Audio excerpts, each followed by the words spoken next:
So I think we've proven today that people like to laugh. We're all in agreement on that. Problem is when we get into marketing meetings and committee meetings to start thinking about our customer and creating content for them, somehow we think too much about their complex buying cycles and think we need to match that complexity with our content. But if you look at the data, 73% of all people who read corporate blogs are people. That's big data at work, okay? Now, I see some of you are doubting that figure, so I put it in a pie chart, which helps with credibility. But even though we know this, again, there's still it's tough to pull off in the corporate world to get people to try comedy, and we've heard some of that earlier today. So I want to just first talk about the barriers and then go into how I think some rules from improv can make a difference, and then talk about a couple of different approaches to using humor in the workplace with content. So barriers, first one I'd say is complexity, all right? I worked at a large technology company where we realized our marketing content was way too complex. So we got about 20 people together to figure out a way that we could be less complex with creating content, and here's what we came up with. This is a process. I know all of you may not be able to read that in the back here, but if you just focus on this box here, that's like a negative 17-point font, but it is Helvetica, so it should be easy to read. Look, here's the deal. If you take the word simple and more than double the number of syllables in that word and come up with this, you really don't have a firm understanding of what the word means. But this happens all too often. I ran into this all the time where I was working, and the attorneys won't let me mention the name of the company, but I'll just describe it as the International Business Machines Company. And we had this stuff all the time. And you know, of course, you would never ever show a slide this complex unless maybe you were meeting one-on-one. And I'll do that sometimes, like if I have a weekly interlock with my wife. Here's one from last week, where sometimes charts can help, okay? After working at that company for 6 years, I came up with this conclusion, that there's an inverse correlation with the number of charts in your presentation and how much you actually know about the topic. Overanalysis, this is another barrier that gets in the way, I think, of creating good content. I do think analysis, understanding personas, I think all of that is important. I just think unfortunately, I see this get in the way of good content too often, way too often. Here's an example. We spent about 6 months and $80,000 coming up with this analysis, and then my daughter created a spiral graph, which actually led us to a better conclusion, better outcome. The committee is barrier number 3. Let's see here. This looks like a pretty sharp group. Anybody here ever been on a conference call? Just to show of hands. Okay, we got a couple of people. A few in the back. That's good. For those of you who do not know what a committee is, just a quick little education here. This is a committee. So even if you're a startup, maybe a sole proprietor, I still hope your committee is just as diverse as this group here. Otherwise, you're going to get a call from HR, most likely. But let me just quickly go through the roles, if I may. You have a facilitator, a scribe, a timekeeper, and a scapegoat. So sometimes committees, not always, but sometimes they are about reducing risk, taking credit, and placing blame. Okay, and that's no place for a creative idea, particularly comedy. So I want to talk a little bit about how you manage around that. This is one of my favorite quotes from Einstein. He's here with Charlie Chaplin, and I think they were at a corporate content conference when he said this about, you can't say let's be disruptive and let's come up with something creative and we got to do something new. Okay, great. Now take it to the committee just like you did before. You got to use our approved corporate vendor just like you did before, and write it with Bob from accounting. So it's just not going to work that way. So I love John Cleese, and I love his approach to creativity in the corporate world. And Cleese says, look, creativity is not necessarily a skill set, it's a state of mind. You need to be in an open state of mind to be creative. And when you're in an open state, you're doing fun things. You're out playing, you're outside, you're at a coffee shop, you're enjoying what you're doing, and that's when the creative ideas flow. Closed state is when you're planning, you're scheduling, you're working on deadlines, you're in a spreadsheet, and that's what shuts you down. You cannot be creative in that function. And Clee says we spend about 80% of our time in the business world, in the office, in closed mode. So you can't really go and say, look, I'm going to be open in a place that looks like this, the corporate marketing department. It's tough to do. And then you add these layers on like a committee, and things quickly get shut down. All right, it's hard to be creative. So I want to talk about ways to get around this. Years ago, I started taking improv at a theater called the Upright Citizens Brigade. A couple people out here, great. You may recognize some of these folks. That's Amy Poehler there on the, well, she's the only woman up there, so I guess you could probably figure that out. But this was back, we were at Solo Arts before they tore that place down, and studied long-form improv, a format called the Herald. And I would highly encourage every person in here to dare yourself to go take an improv class if you haven't done so already. But what happens in the Herald is you take about a handful of people, 7 people, they walk up on stage with nothing other than trust. Take a suggestion from the audience, create a 9-scene show that runs about half an hour based on one suggestion from the audience. So why don't we take the rules that these people use and bring them into the corporate world? What could happen? Let me just talk to you about 3 of those. One of my favorites is there are no mistakes, only gifts. If you're a designer, it's there are no mistakes, only GIFs. Same kind of thing. The idea here, and this is tough in the corporate world, once you do improv for a while, you get it and you start believing this and you understand that mistakes are required for creativity. All right, I love what Jason Sykin at PBS Digital Studios, they started this back in 2012. And they've had online video before, but they started this studio. And Jason came up with this idea of saying, okay, you know what? Part of your employee review, if you work here, you're going to be graded. One of the things you're going to be graded on is the fact that we're going to look at the number of mistakes you made this year, the number of failures, the projects that didn't work. And it changed how people relate to mistakes, and it made it okay, not only okay, but required. And here are the results they did in just over a year, first year. The monthly views went from 2 million views a month to 225 million. 7 Webbies, that's unheard of, but they did that their first year out of the gate. That's the power of what can happen when you get people comfortable with mistakes and failure. Take care of your partner is improv rule number 2. This is very difficult to explain and even understand, but I've experienced it on stage. And it's when you give your partner the opportunity, if a good idea comes to you, and maybe it's a joke, a punchline, you know it will be a laugh line. But instead you set your partner up, it always works out better for everybody, even you. And again, it's hard to embrace that idea unless you've experienced it. But again, let's go back to these folks. These are your partners in the corporate world, the committee. And listen, we don't always are honest and truthful sometimes in these committee meetings. I don't know if you've noticed that, but it sounds like some of these people are new here. So let's just go through, I want to just go through the language of a committee meeting here. And for those of you who don't know, we've brought in a UN translator to show what she actually means. So I'd like to build on what Larry said. Let's talk about me now. That's what that means. Let's take this conversation offline. Don't ever bring it up again. And then one more example, may I be honest with you?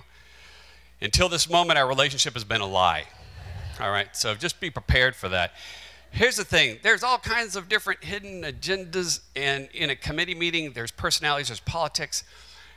Ask yourself and be genuine about this and try to learn, how can I help my partner be successful? How are they measured on success, and what can I genuinely do to help them be successful? And if you're genuine about that, it will make a difference. It'll make a big difference. It'll open things up for you. I also believe that sometimes you got to keep the committee very small, and sometimes that's like one person, and that's how most of my work has been done. Go out for coffee, take people out, get out of the office, get away from the stimuli of that aren't healthy or productive, and go out and have a fun time and enjoy yourself and get to know the person. Everybody has fun over coffee. I mean, just look at the data. Look at these people. They're having a great time. And it also helps, building these relationships, it helps with the approval process. Just again, let's look at the data here. Look at that. Thumbs up all the way around. This is what I'm talking about. Coffee's a good thing, all right? Number 3, follow the fear. I love this one because it it scares me to death. But Del Close, who was the founder of the Herald, he said, like, when you're up on stage, your partner's going to will say something to you, and you need to respond. And when you respond, when you're about to respond, like 3 or 4 ideas are going to pop in your head. And this happens to everybody. I know there are people out there saying, no, I don't have ideas like that. No, right now you're judging yourself. And that's just, you'll learn in improv to give up the judgment. But 3 or 4 ideas will come to your head. Del Close said that one of them will scare the heck out of you, okay? And that's the idea you have to pursue. That's your move. I have learned that, I believe this, that you have an obligation. When things scare you in life, you have an obligation to pursue them. And, you know, usually for me, to be clear about this, when I'm scared about something that's worked out for me, it's because I felt I wasn't qualified for it. I'm not ready for this, I'm unqualified. That's the kind of scary you want to pursue. If you're scared because you're thinking, I might get arrested, then that's not what you want to do. That's the wrong kind of scared. This is the first, I did this in 2006 at IBM. It's called Mainframe, the Art of the Sell. And it's the first time I actually believed I was going to get fired. And I was dead certain of this. I knew this was going to happen, that I was going to get fired. But it ended up doing quite well. So we did this for dirt cheap. We got some great coverage here. We entered it in the Comedy Central's contest and won staff favorites. And then, but I think what's more important, I try to move people away from the quantitative metrics and ROI and look at the qualitative, look at anecdotal and see what people are saying about it. And when you get positive comments like this from the press, you're letting people know internally that, hey, we're moving the needle here with humor. We're connecting with people emotionally. If you can make somebody laugh in a business context, that's the most intimate connection you can make with someone. And it boggles my mind why we're not doing more of this, particularly when you can scale it on YouTube. I want to just get into a couple of different examples here on kind of how you go about doing this, some approaches here. Comedy comes from pain, and we've heard this a few times today, benign violation. You know, I love what Pete McGraw, his story about how to make things funny. I think so much of it's centered around pain, and there's a very strong emotional connection there in a great way. Like, I love the Yelp. That's a wonderful, I love starting a script with a gripe. What are your customers griping about? And I try to use verbatims whenever I can, and you can go to Yelp and find those. There are plenty of them. But start with a pain. And if you build, you don't want to talk about people griping about your product, but what are the problems they have in the industry that you can solve? And if you start a story about those gripes and then you just kind of heighten them and use hyperbole and look at what the consequences would be if that problem wasn't solved, you got a script. It's not much more than that. That's really all you need. It's a great way to, I mean, it takes some work, and it does take a comedy writer and an editor to do this, but it's an easy place to start. It also shows your customers that you have empathy, that you understand their pain, that you get that. So that's the power of comedy. That's why it's so powerful. A very simple place to start is writing funny captions, okay? Take a photo, and I think Chelsea was saying, you know, just start here by flipping. What's the opposite expectation of what you think's going on in the photo? Write what the opposite is, and then you're off to writing comedy. The thing I love about this, it takes some work. I'm not saying it's that easy, but it takes some work. Anybody, you don't have to do video, anybody can take a photo.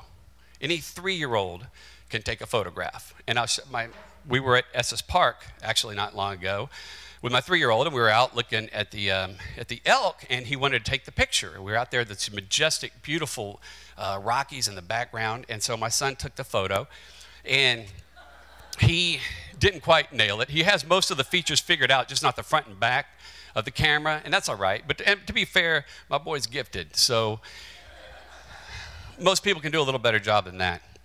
Here's just an example, one of my favorites that Ben and Jerry's did after the legalization of marijuana in Colorado. And that's just so brilliant.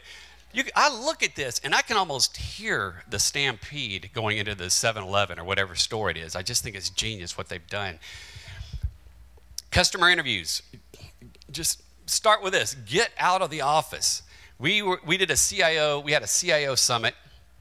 I went there to interview some customers, and we looked for a spot, and we got The only place we could film it during the day was in a restaurant. And so we got their restaurant, and I said, okay, well, I'll play a waiter, and just approach them just as kind of this awkward character, asking too many questions, sitting down, grabbing one of their rolls, that kind of thing. But the CIOs had a blast. They had so much fun. And I think, look, if you can get, Bill was talking about how many comedians are around here in New York City. Get a comedian, get a good improviser, and go do this. Just try it out. We got great coverage, and Ann Hanley's, this is a Wall Street Journal best-selling book that she just came out with last month, and so she wrote a case on that study, on that story that we did. Let me close with a video here we did. I also like looking at, okay, here's our product or service. What is an absurd application that we can apply this to? This was a router that we sell to large telecom providers. And it's like a $250,000 router, 80,000, $250,000. And we thought, okay, what's interesting about our product? And we couldn't come up with anything. So that was a problem, first of all. But then we looked at, okay, well, wait, when are we launching this router? When are we launching this? And it's February 9th. Oh, there you go. It's a perfect gift for Valentine's Day. So that's what we did. We created this bizarre commercial to pitch it to people on how to use, the perfect gift for your lover. So let me just show this clip here. And before I get to it, this has also been said. If you make somebody laugh, if you tell a fun story, people will tell it for you. I saw on Twitter, CC Chapman was presenting our other one. We did one for Father's Day. Got it in the New York Times. David Meerman Scott wrote about it in his bestseller. So it's worth taking the risk to try something like this. So let me run this clip here. It's just a 60-second spot. 59 seconds, Bill. How many ways can a man tell his sweetheart, I love you? Until now, the answer was 3. He could buy her expensive diamonds. He could take her on a tropical vacation. Or he could carve his initials into a tree, then carve a heart, and then carve her initials. But now, he can give her the ultimate expression of his everlasting affection. The Cisco ASR 9000. Because nothing says forever like up to 6.4 terabits per second. Nothing says commitment like up to 400 Gbps per slot. And nothing says I love you like 6 times the mobile backhaul capacity.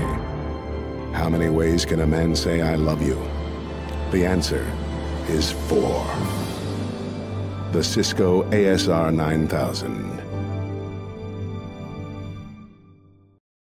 All right, well, thank you very much. Feel free to send me a note if you have other questions, but I really appreciate it.